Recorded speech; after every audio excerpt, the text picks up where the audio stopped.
Në Prizren thojnë, e merë hisën prej babës, ja qënë burrit e burri rinë me pijama. Jo, zoj, hisja jote nuk i takon burrit as edhe €1.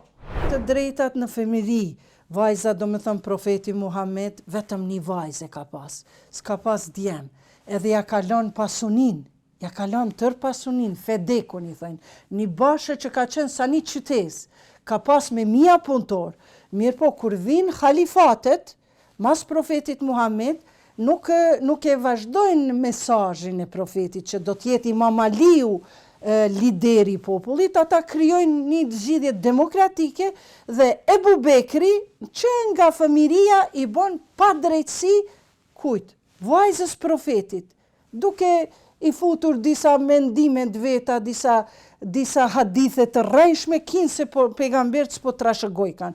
Kjo është tematike gjatë, po trashëgojnë edhe pejgamberët, sepse profeti i tha, ja Fatime, këtë fedek, këtë bashët madhe me urma që ka qenë fabrika asaj kohës, ty takon. Sa i përket vajzës nga aspekti i të drejtave në vajzëri i ka. Nëse një vajzë nuk martohet, për shembull, nuk martohet, nuk duhet ajo me qenë gjithmonë e varur nga vllau, po asaj i takon pasuria. Nëse asaj për shembull është e pamartuar, dëshiron me nejt me vllaun e vet, ajo të pasurinë e saj, vllau është obligativ mu kujdes për motrën, por edhe pasurinë e saj duhet m'ja nda. Nëse një motër i merr €50.000, ajo mundet me nejt me vllaun, mundet edhe me jetu me një banesë. Por nëse në trashëgimi, pra është më ndryshe se me konventat. Vajza e merr 2 hise, djali i merr 2 hise, vajza e merr 1 hise. Dhe ajo nëse vdese pa martuar, komplet pasuria prap i kthehet vllaut. Shikoni, Zoti nuk bon pa drejtësi. Por nëse martohet, këtu femra gabon. Femra shqiptare në Prizren thojnë, e merr hisën prej babës, ja qënë burrit e burri rinë me pijama. Jo, zoj, hisja jote nuk i takon burrit as edhe €1.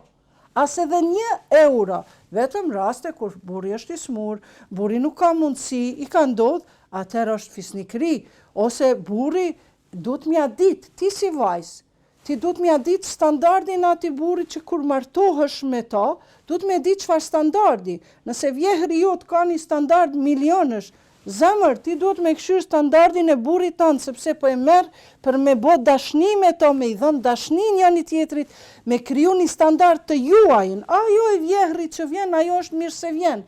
Prandaj, vajzat sot duhet me kuptu që nuk duhet me ju bo barë djalit për të cilin duhet me kriju martes. Por, nëse ajo dëshiron me ndihmu burri, që ai dashuri vetë nuk ka standard, ajo mundet me ashtu standardit burrit edhe me shumë fishu. Por ka burra që dëmbelohen nga pasuria e vajzës. Atër çka duhet?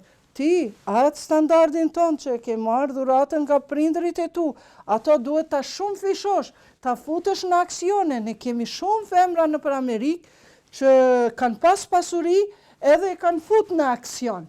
E kanë fut në aksione dhe e kanë shumë fishu pasurin. Po çka atëherë nëse gruaja e shumë fishon pasurin?